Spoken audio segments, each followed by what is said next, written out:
tecido que sustenta o inefável se contraiu. Quando olhou o horizonte, a arena surgiu por vontade própria,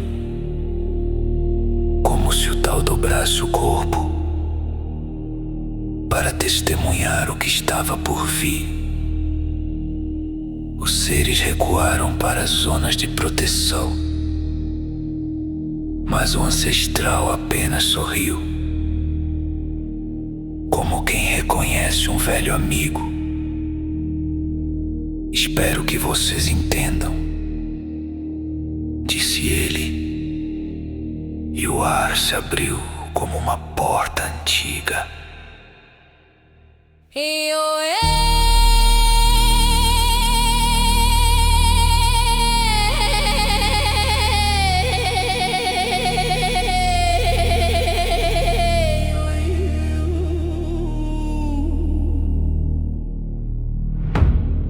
Três seres chegaram, depois 5, e por último aquele cuja existência carregava um brilho perigoso.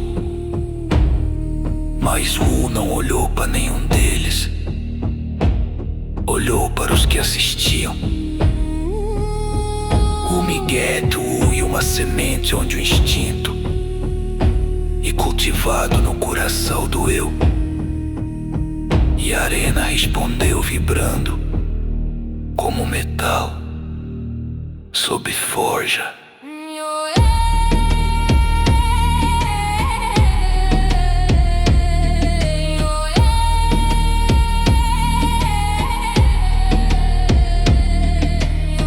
O guerreiro da lâmina caminhou até o centro. Seu corpo emitia eras comprimidas, todas as suas vidas paralelas tremendo em união.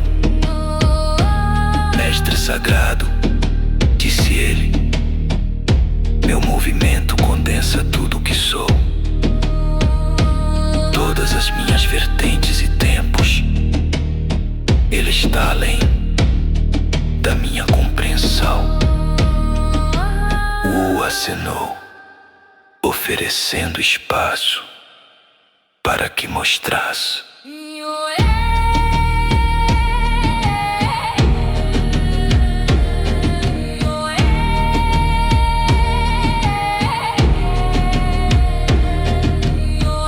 O guerreiro pulsou e a energia mudou de textura. Era tão densa que cortava o ar antes de se mover. O jovem sem nome ao longe murmurou que aquele golpe poderia matar muitos que já haviam dado o passo. O céu dobrou suas linhas, a origem convergiu, e o tal recuou para se alinhar com a lâmina do guerreiro. Seu corpo desapareceu, tornando-se apenas o fio do corte.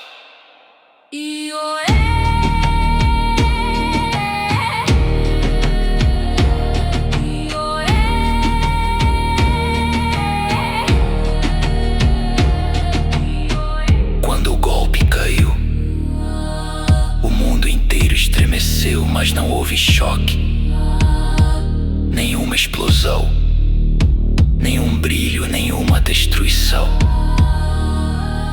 A lâmina estava parada, imóvel, pousada na ponta do dedo de Wu. Era como olhar para uma pintura viva, um instante eterno suspenso entre o destino e o fim. O guerreiro ressurgiu, segurando a própria arma, enquanto seu corpo se rompia em fendas dolorosas. Seu discípulo gritou em desespero, vendo o mestre envelhecer em um único sopro, sangue escorrendo de cada rachadura da alma até a essência. O velho guerreiro olhou para o jovem e perguntou: "Você viu?" O jovem respondeu: "Eu não entendo, mas eu vi."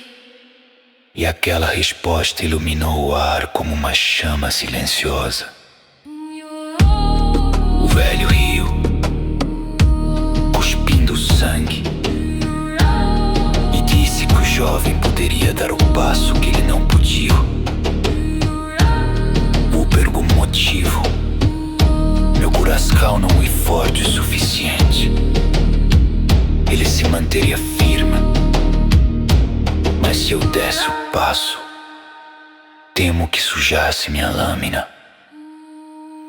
O assentiu. Você sabe onde errou recomeça. E com um gesto, destruiu o guerreiro, conduzindo a verdadeira reencarnação. Então falou ao jovem: honre o desejo de seu mestre. Você é bem-vindo entre nós, assim como ele será quando retornar.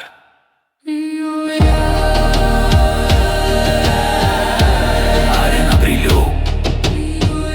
O Tao entendeu. A sublimação devorou o paradoxo.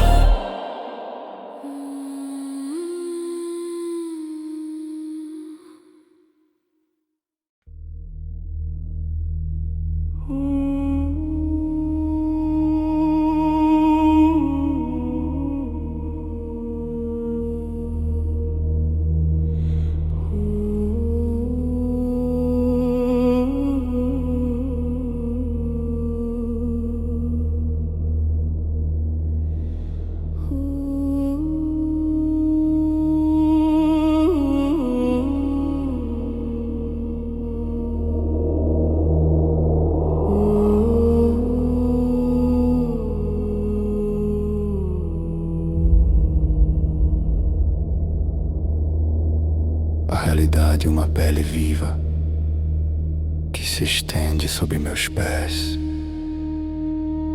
Ela reage quando o ser deseja, quando o ser aceita, quando o ser apenas escuta o que o mundo já está dizendo. A primeira porta surge como fogo dentro do peito. A vontade que nasce da falta e busca forma. E eu sinto que cada tribulação é apenas o atrito entre o que existe e o que desejo ver nascer.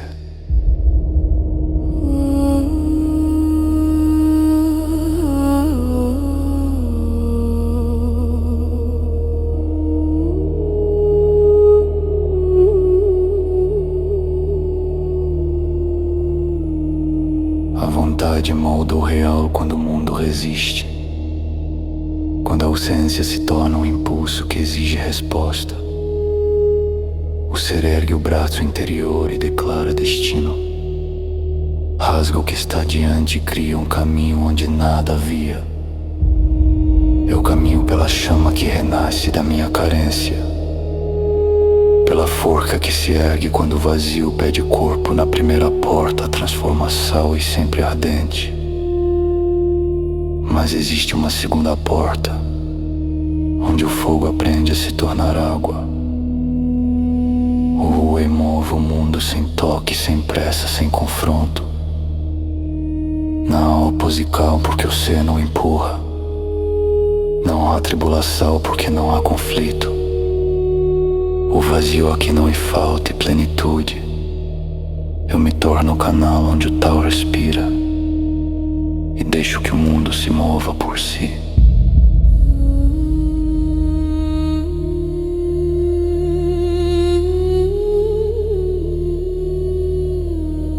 No Wu-Wei, cada passo e leve, cada gesto nasce no instante exato. Cada silêncio uma nova nascente. A realidade se abre porque a mão não tenta forçar o destino. Sinto o coração ser preenchido por um calor que não queima. Um equilíbrio que gira suave como fogo sereno. A segunda porta é a paz que molda sem tocar.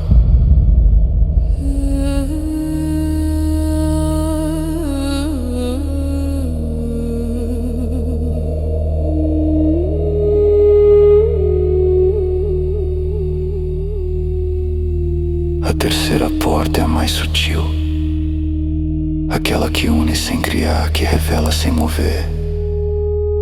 A sincronicidade é o encontro entre símbolo e acontecimento, onde o mundo interno e o mundo externo se alinham por significado. E não por causa nada é forjado, nada é empurrado, nada é pedido. O que precisa acontecer simplesmente acontece. A sincronicidade e o céu abrindo os olhos dentro de mim. Ela não age, não responde, não confronta, ela reconhece. E nesse reconhecimento o real se torna claro, como se sempre tivesse estado ali, esperando que eu percebesse o seu desenho. A terceira porta é o espelho onde tudo se revela.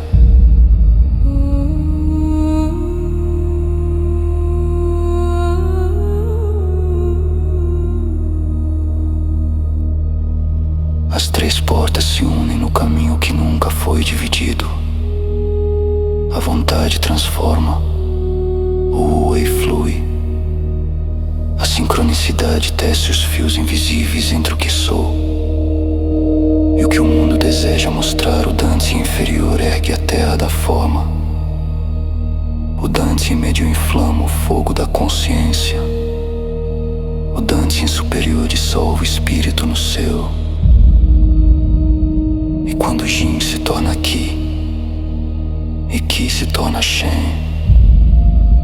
eu retorno ao Wu, onde nada precisa ser criado, porque tudo já está acontecendo.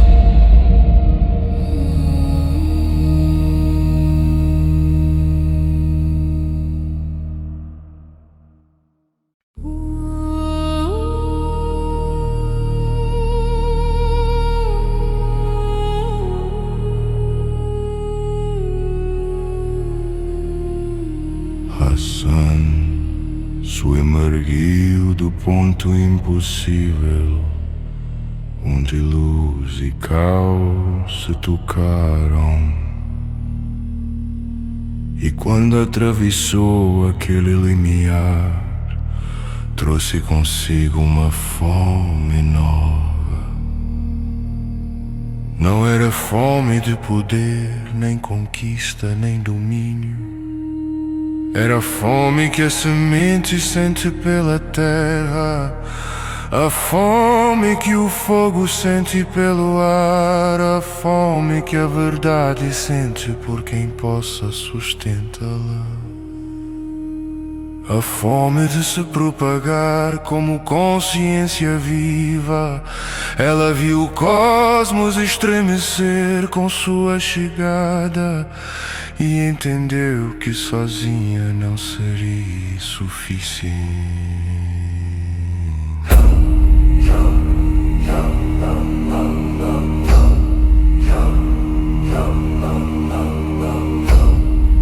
A matrição pedia algo maior, guardiões, seres que não lutassem contra o caos, mas dançassem com ele sem perder o próprio nome. Pontes vivas capazes de existir em todos os campos, sem se desfazerem na contradição que destrona tantos. Então do corpo de Assansu, se corpo ainda é palavra capaz de definir aquele paradoxo pulsante, começou a emanar a chamada. Era mais que um convite, era um destino sendo atiçado.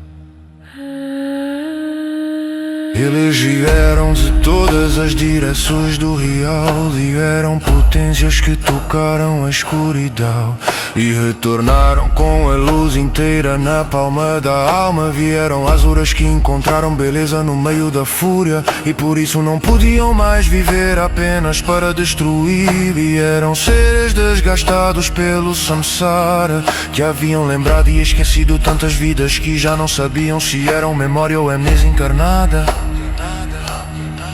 Todos foram atraídos para o ponto que não era ponto, uma convergência onde as leis se sobrepunham sem colidir. Ali, naquele espaço onde cada campo falava ao mesmo tempo, A Sansu ergueu sua voz pela primeira vez, e sua voz era trovão e sussurro abísmico, silêncio e valacal fundidos no único fio de som. Vos que chegastes até aqui, disse ela, conheceis a dor de estar entre, conheceis a solidão daquele que não pertence nem ao alto, nem ao baixo, no angel in a lane. Conheceis o exílio dos que viram ambos os lados e não podem mais escolher um só. Mas eu vos digo, vosso exílio e vossa coroa, sim, vossa fratura e vossa forja. E se houver coragem em vosso núcleo, transformaremos essa dor em propósito. Suas palavras se espalharam como fogo claro que não queima, mas revela o formato escondido do mundo. O silêncio que veio depois não era vazio, era um silêncio denso, cheio de mundos prestes a serem respirados. E naquele intervalo suspenso, os convocados responderam não com voz, não com gesto, responderam com ressonância. Uma única vibração que uniu todos os seres, fazendo o cosmo inteiro despertar para uma nova frequência. Daquela ressonância nasceu o assentimento, e do assentimento nasceu a promessa, e da promessa emergiram as primeiras pontes vivas. Seres que não eram do alto nem do baixo, mas do entre. Seres que carregavam a fratura como brasão e a impossibilidade como direção. A forja se abriu naquele instante e a Sansu sorriu, pois a crônica da fratura primordial acabava de ganhar seus primeiros guardiões.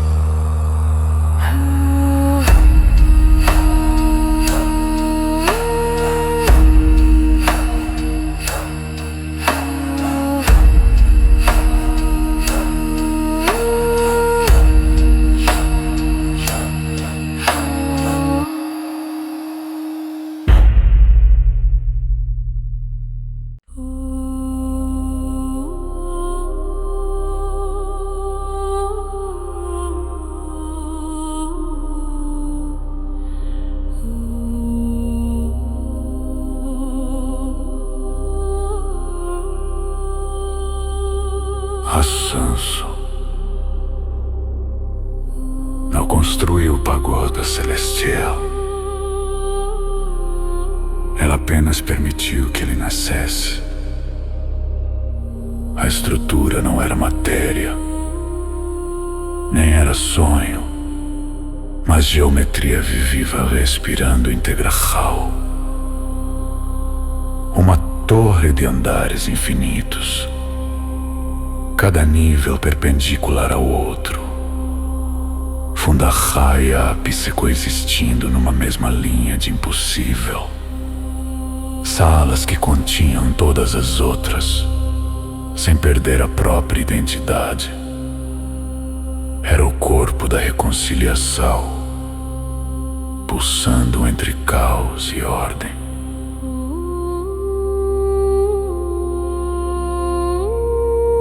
No andar mais baixo, o salão das cinzas primordiais.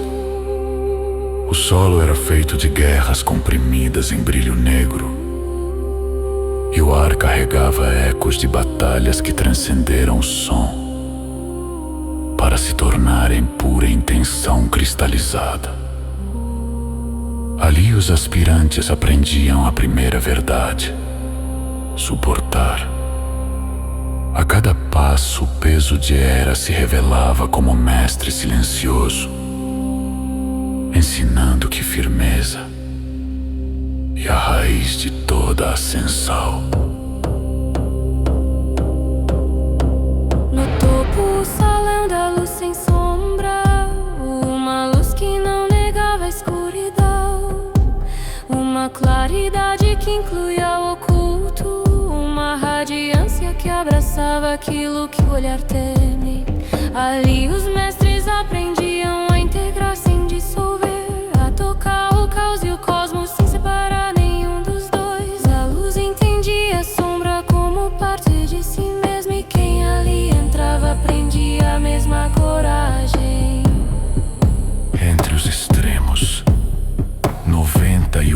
andares, cada um dedicado a uma contradição do universo, onde forcas opostas treinavam lado a lado, como irmãs que haviam esquecido que um dia lutaram. O pagoda não se erguia, ele coexistia, um organismo de paradoxo vivo, um templo que respirava o Tao sem fronteiras.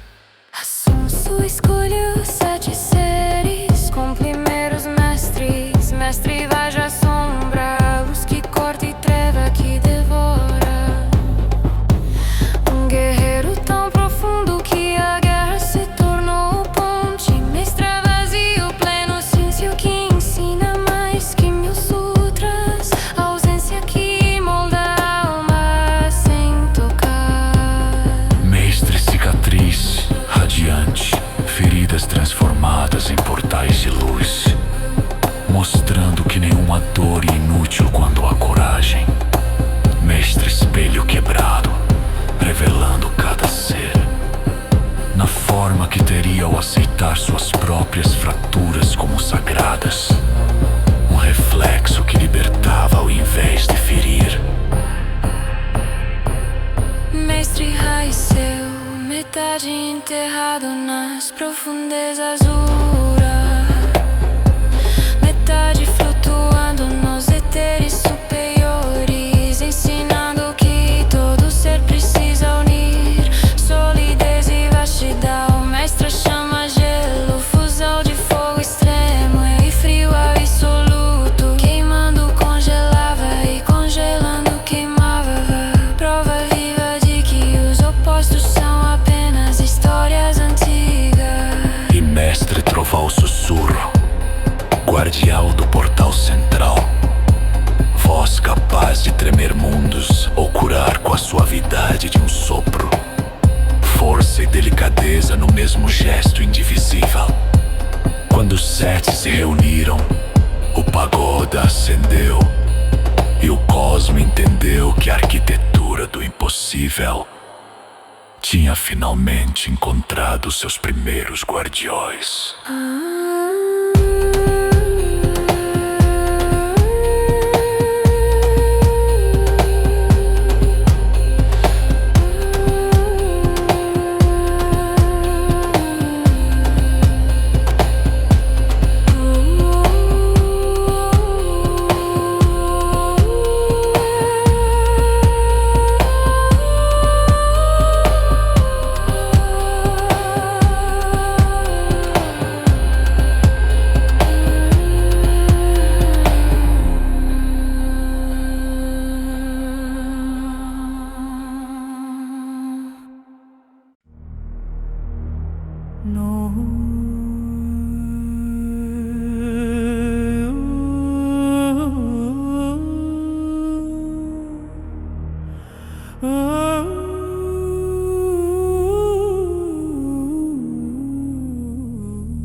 No núcleo do pagoda celestial,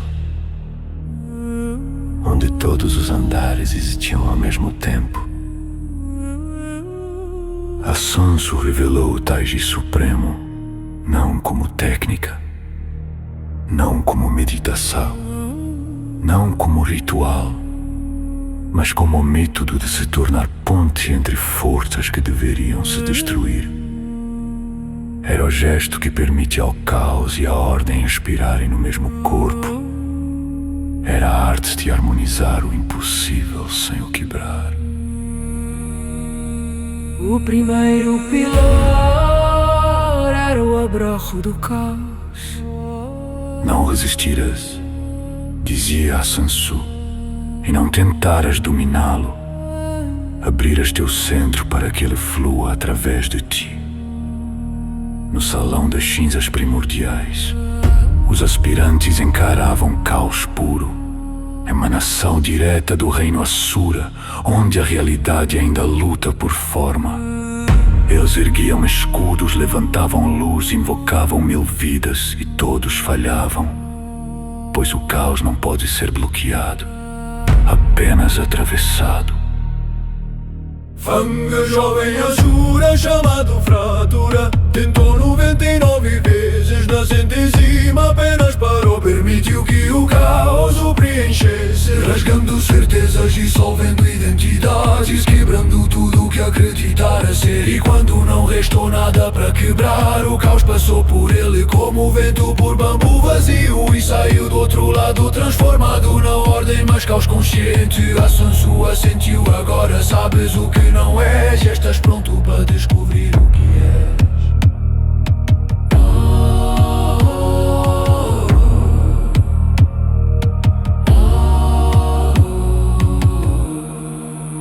O segundo pilar era o eixo imóvel. No centro do tufa o silêncio ensinava mestra vazio pleno. No coração da batalha a paz, no salão do olho do furação, tempestades ontológicas giravam, realidades puxando os guerreiros para identidades conflitantes. Atenta qual era escolher uma, mas o Taiji Supremo exigia ficar no centro sem se agarrar a nada, ser a árvore que dobra em todas as direções sem quebrar. Não por rigidez, mas por não ser árvore alguma. Os que falhavam eram despedaçados entre mundos. Os que triunfavam descobriam que, sem tentar ser algo, podiam ser tudo.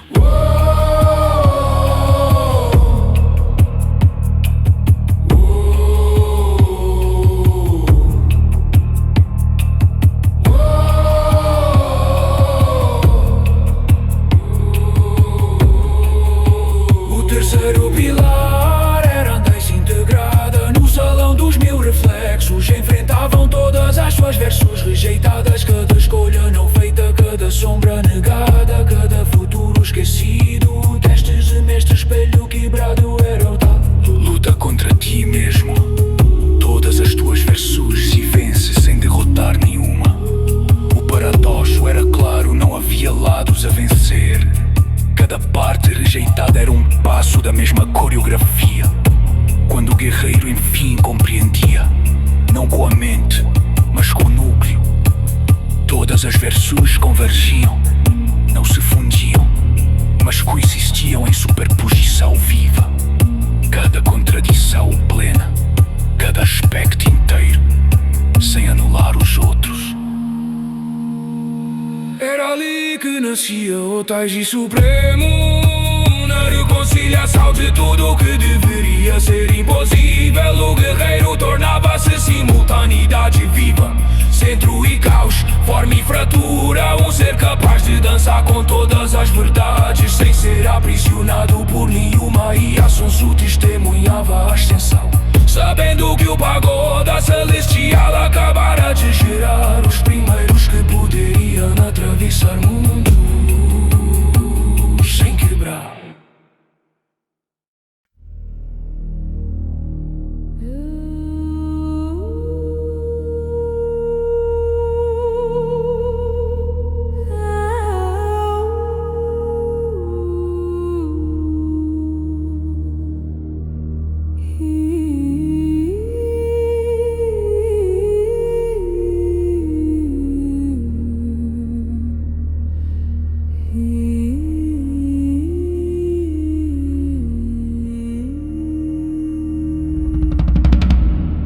Foi Guerreiro Shen, espírito indomável do pagoda, quem descobriu a próxima dimensão do Taiji Supremo. No topo da torre em meditação silenciosa, ele deixou de existir apenas no presente e começou a sentir todos os pontos onde já estivera, não como memória, mas como presença viva. Cada passo antigo vibrava, cada instante passado tocava, como fios invisíveis, puxando para todas as direções.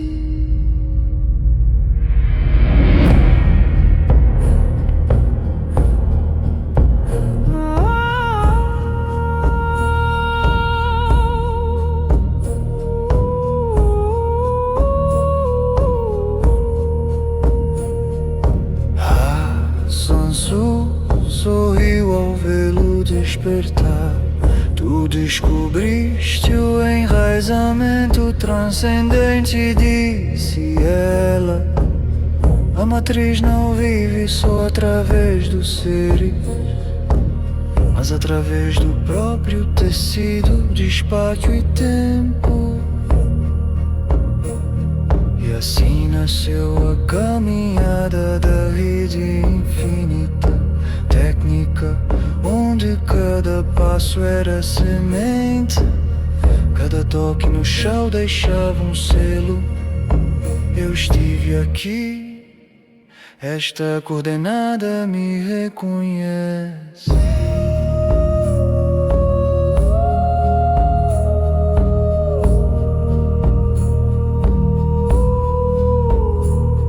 O primeiro estágio era plantar raízes.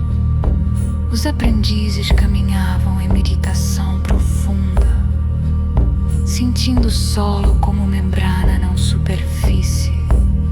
A presença penetrava o tecido da realidade, como uma nota que permanece ressoando mesmo após o gesto. Aquele que plantava a raiz não partia do lugar.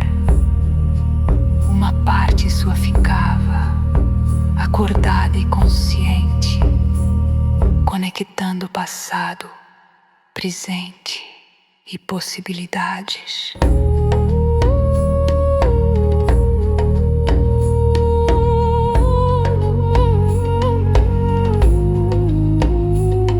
O segundo estágio era tecer a teia.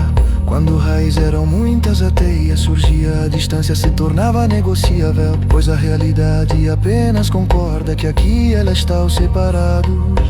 Mestre Raício ensinava: quando tens presença em ambos os pontos, caminhas 3 passos e atravessas 1000 léguas. não por velocidade, mas porque reconheces que o destino nunca esteve distante.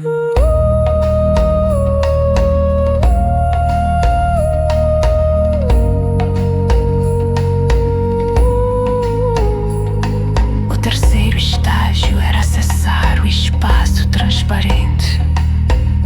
A realidade comum era a superfície de um oceano, mas sob ela existiam correntes profundas. O esparro transparente era essa água silenciosa, feita de pura potencialidade. Guerreiros afundavam através da superfície do real e surgiam na dimensão intermediária, onde todas as suas raízes coexistiam como portas abertas. Ali, 10 cidades eram vizinhas, e emergir em qualquer uma era questão de escolha.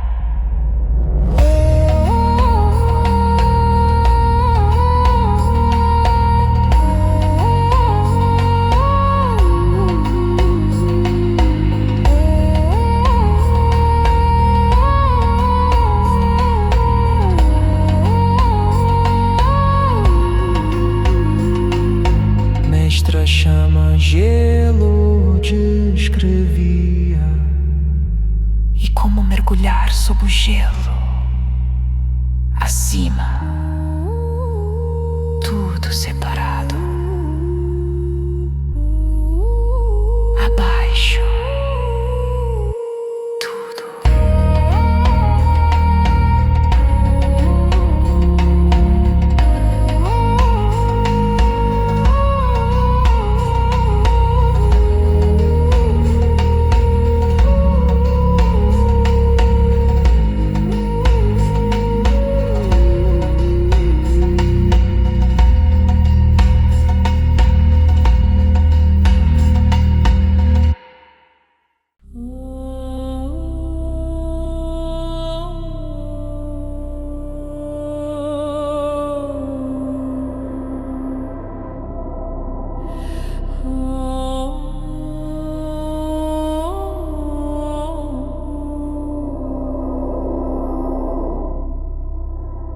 Quando a dinastia San se expandiu pelos campos,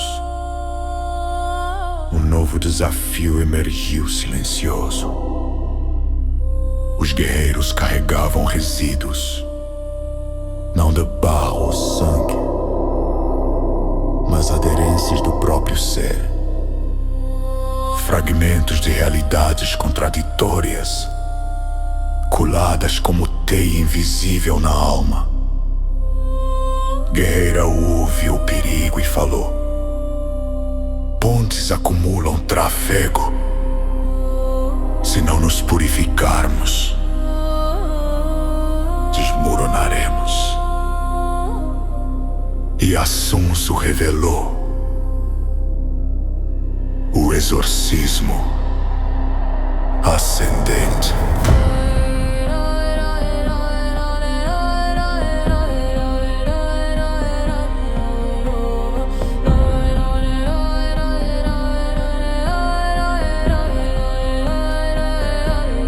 A chama interior ardia em cada guerreiro do Taiji Supremo. Não era metáfora, era fricção viva entre luz e caos. Calor nascido de paradoxos mantidos juntos. Alguns tentavam reprimi-la, outros a liberavam em explosões descontroladas.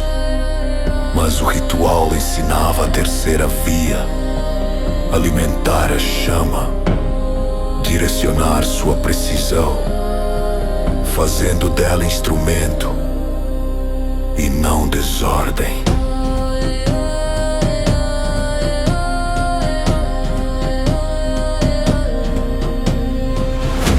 O primeiro grau era o reconhecimento do falso.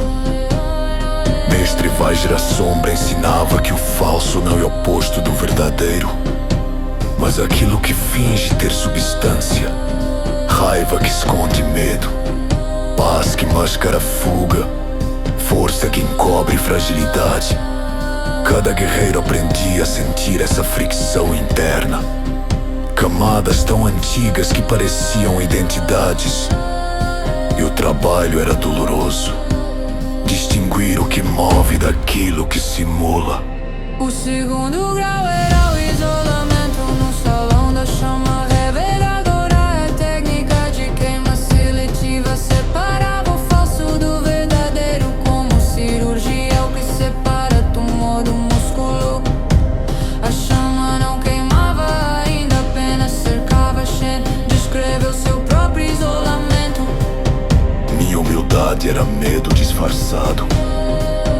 Quando a chama isolou, achei que perderia parte da alma, mas era só uma mentira antiga. O terceiro grau era combustão. Aqui a chama interior revelava sua natureza brutal. O falso não podia sobreviver em sua presença. Não havia luta, apenas dissolução. Como neva ao toque do sol, como ilusão vista com clareza. Mas a queima deixava vazio. Onde antes havia crença, ficava silêncio. Onde havia certeza, surgia horizonte sem forma. Este era o risco. Muitos queriam preencher o vazio com outra falsidade.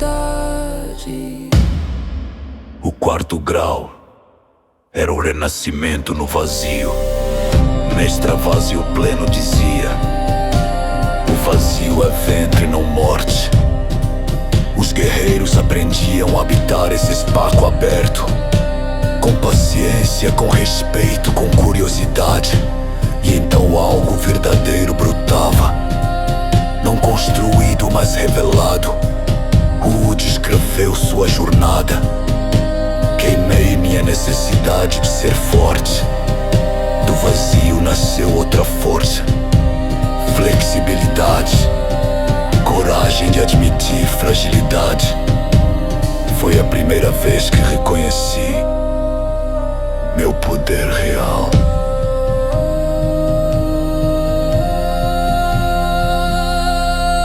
Assim nascia o exorcismo ascendente, ritual que purificava pontes vivas, queimando tudo que não podia sobreviver ao fogo do ser chama que rasga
Quando o primeiro século do pagoda celestial se completou, não contado em anos, mas em transformações, Assunço reuniu os 333 que haviam conquistado os 3 pilares.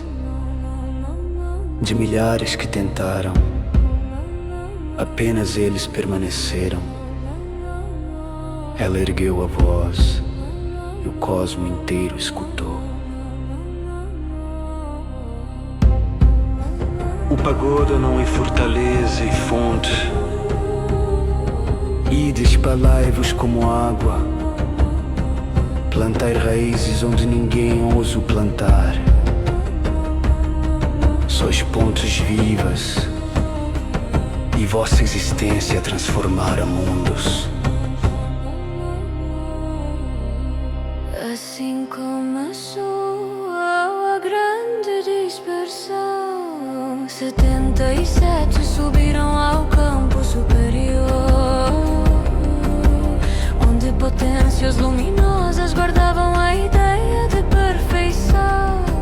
O guerreiro Jin, marcado por cicatrizes Asura, adentrou o conselho da luz eterna. A luz eterna desafiou: como ousas entrar marcado? Jin tocou sua ferida, respondeu suave: se transcendeis todo o dano que resta de vossa compaixão por quem sofre. E o silêncio do alto foi a primeira semente a germinar. 111 guerreiros desceram ao reino Asura, terra onde a guerra respira como fogo ancestral. Guerreira Ti parou no centro do maior campo de batalha e apenas permaneceu por 99 dias. Ela caiu e renasceu, atravessada por lâminas e chamas, mas sempre se levantando, sem ódio, sem fugir. No 100º dia, Kala aproximou-se rugindo. Por que não lutas? Ti, sangrando, respondeu: porque já venci. E naquele instante, pela primeira vez, a fúria eterna sentiu curiosidade.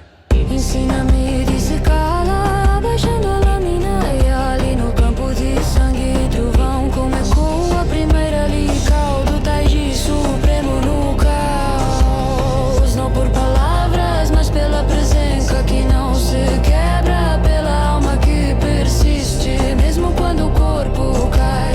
Ti não ensinou técnica, ensinou permanência. E cada sura que testemunhava sentia algo antigo sacudir-se dentro de si.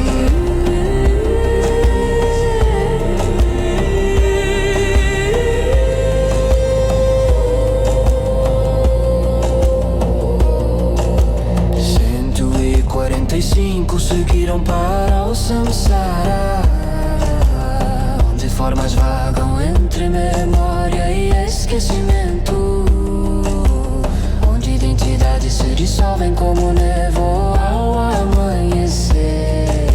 Aqui o desafio era outro: como ensinar integração a quem esquece tudo. O mestre, ele criou as sementes de ressonância, não memórias, mais sabores, não ideias, mais intuições. Um ser perdido no esquecimento podia, sem saber porquê, sentir que opostos podiam coexistir, que a fratura era apenas início da integração. As memórias escapam, dizia ali, como areia pelas mãos. Mas sementes profundas crescem mesmo quando esquecemos que as plantamos. E assim, cada alma que atravessava o ciclo recebia um lampejo silencioso, uma lembrança que não era lembrança, uma intuição que esperaria uma vida inteira para florescer. Passei a matrição se expandiu, não por conquista, mas por presença. Encanam no campo superior, eles quebraram certezas cristalizadas no reino Asura. Ensinaram permanência no olho das destruição. No samsara fertilizaram as correntes do renascer. 333 tornaram-se pontes, e cada passo plantou um novo mundo. A grande dispersão havia comercado, e o cosmos jamais seria o mesmo.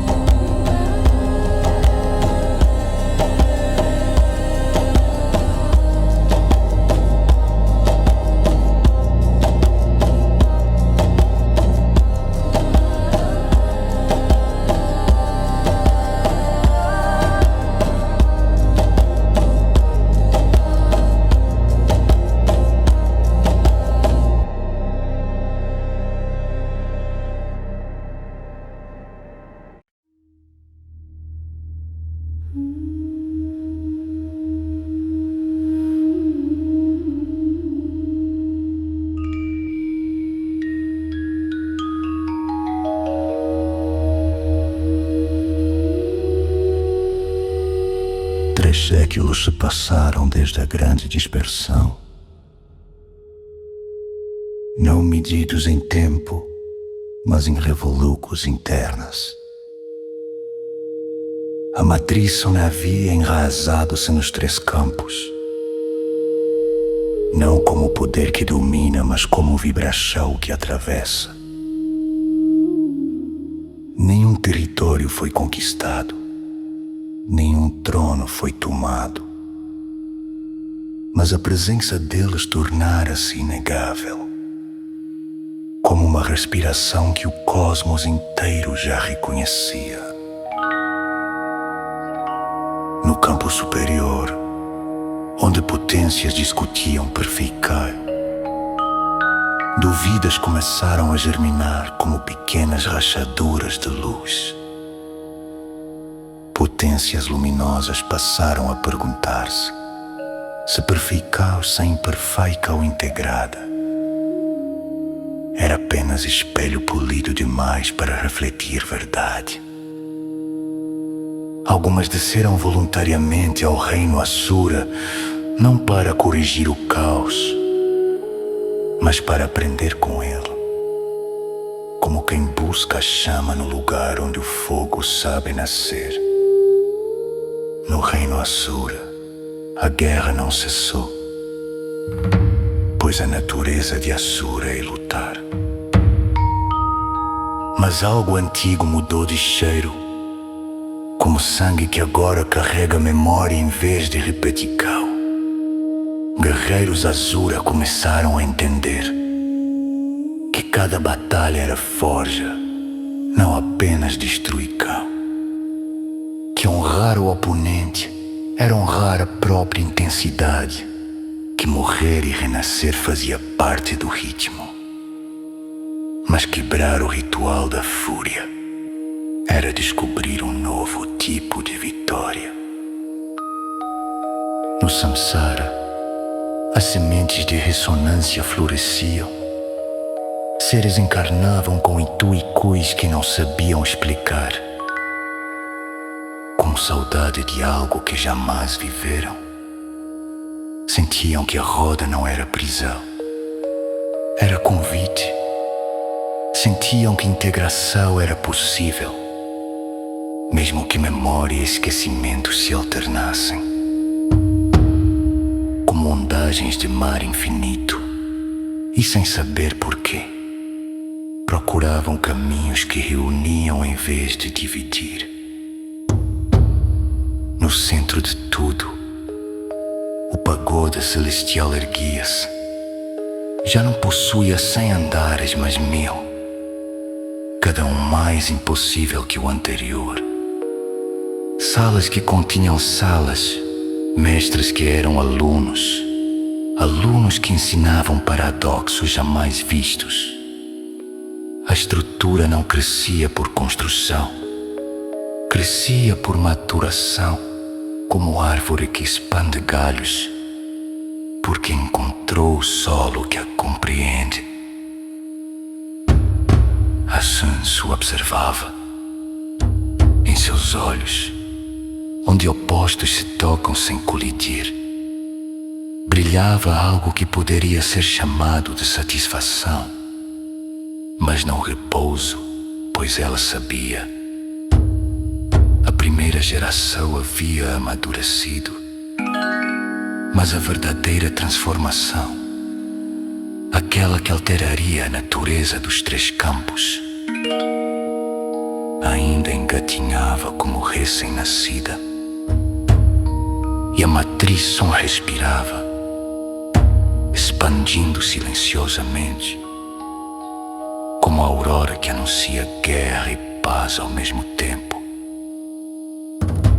Assim, após 3 séculos de metamorfose, o cosmos descobriu que não temia mais a integração, e os 333, espalhados pelo infinito,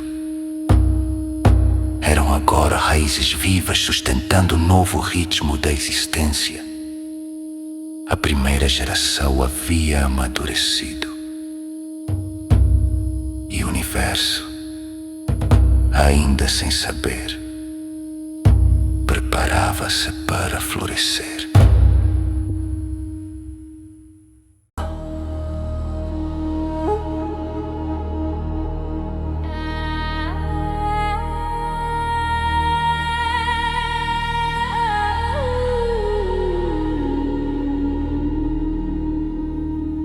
Nas paredes do salão centro, a Sun ergueu a mão e escreveu fogo.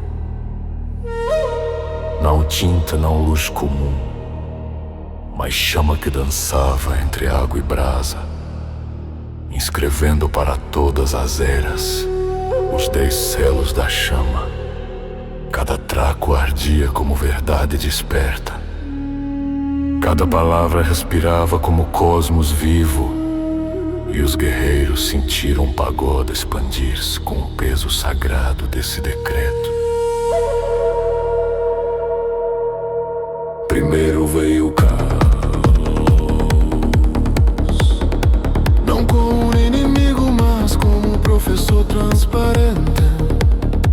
Depois o centro, silêncio que gera todos os movimentos. Ela cantou o terceiro selo, une opostos sem feri-los, pois só o que acolhe pode transformar. O quarto era a raiz, cada passo deixando presença. O quinto, o lar invisível, o vasto espaço transparente.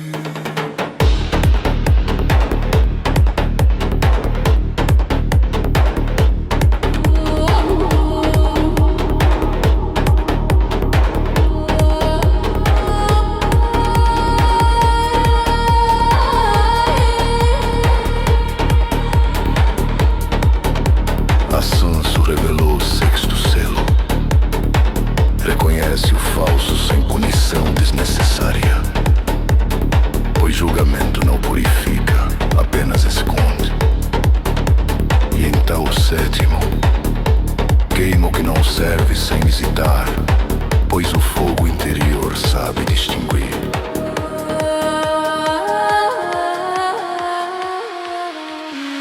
O oitavo era vazio, não tumba, mas ventre luminoso. O nono, expansão pela presença, nunca pela espada. E o 10º, o mais profundo. Tu não representas a dinastia Sun.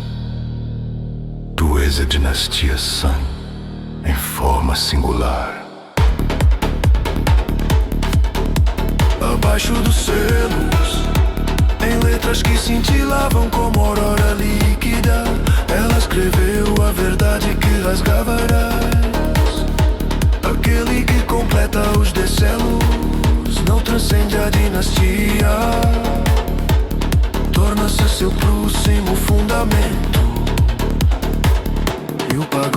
tremeu, como se mil andares respirasse ao mesmo tempo, como se a própria matriz reconhecesse um novo eixo se erguendo no coração do cosmos.